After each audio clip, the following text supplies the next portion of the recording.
Have you ever really looked at a world map? The kind you see in classrooms or on the news? It looks official, but it's hiding a big secret. North America looks huge, Europe sits at the center, and Africa? Just hanging out below, looking big, but not that big.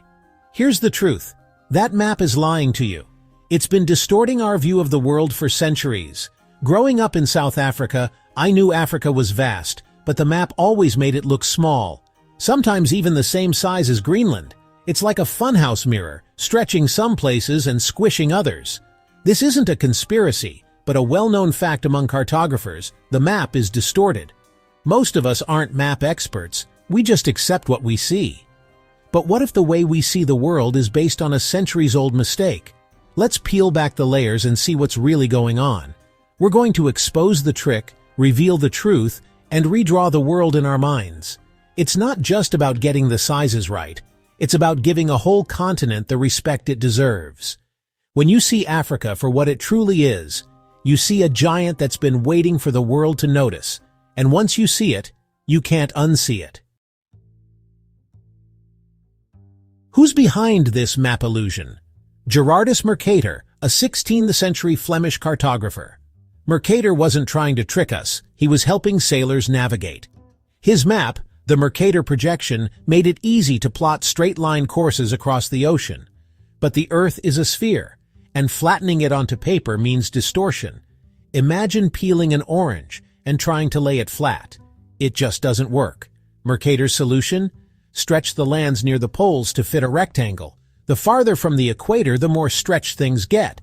So Canada, Russia, and Greenland look massive, while Africa gets squashed. The map sacrifices accurate size for navigational convenience.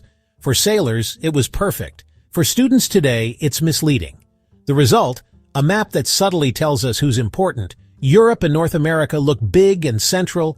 Africa looks small and peripheral. This quiet bias has shaped our perception for 500 years. It's time to see the world as it really is.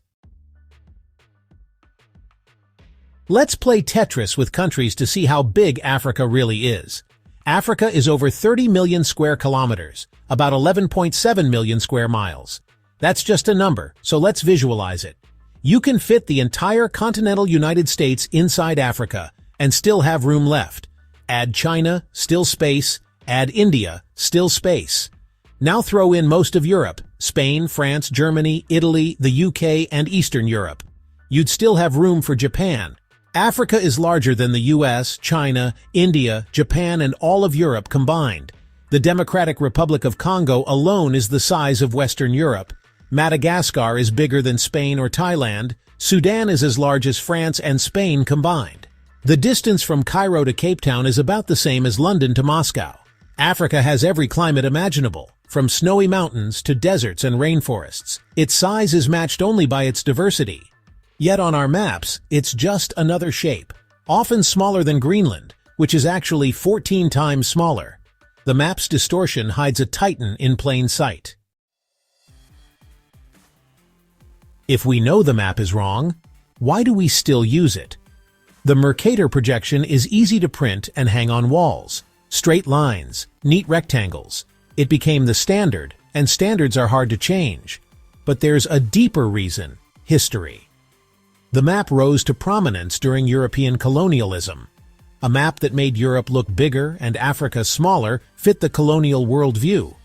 It wasn't a deliberate conspiracy, but it reinforced the idea that Europe was the center of the world. This Eurocentric view became embedded in education and culture.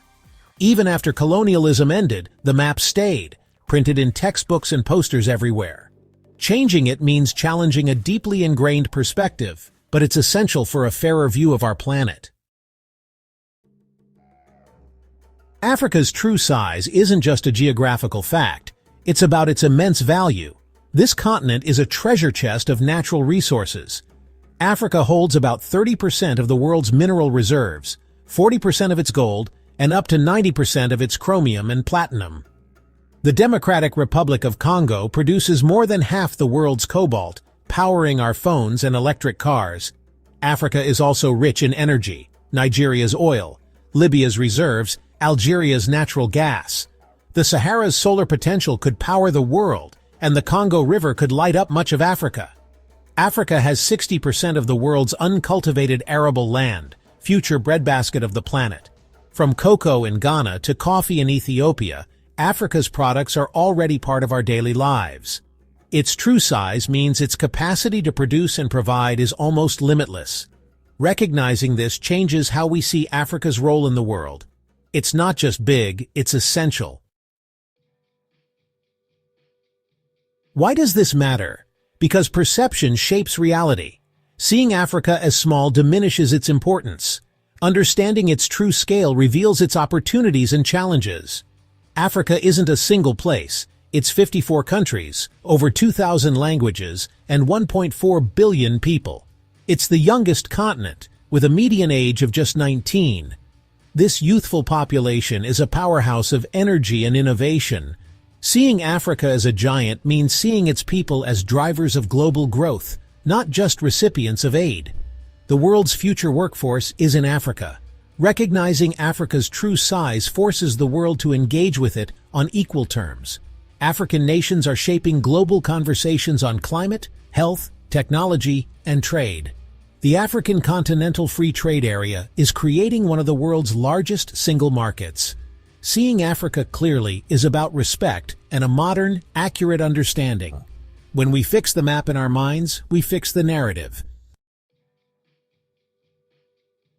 We've unmasked the Great Map Mystery. A centuries-old navigational tool distorted our worldview, shrinking Africa. But now you know the truth. The Mercator map is more than paper. It's a symbol of a skewed perspective. The good news? We can change it. Look for better maps like the Gall-Peters projection, or use Google Earth to see the world as it really is. Changing our map means changing our mindset. When you hear news from Africa, picture a huge dynamic continent. See its youthful population as the engine of future progress. Move from pity to partnership, from problems to potential. A new map helps us build a new narrative. Next time you see a world map, question what it's showing and what it's hiding. Africa has always been massive and mighty. It's time our maps and our minds finally caught up.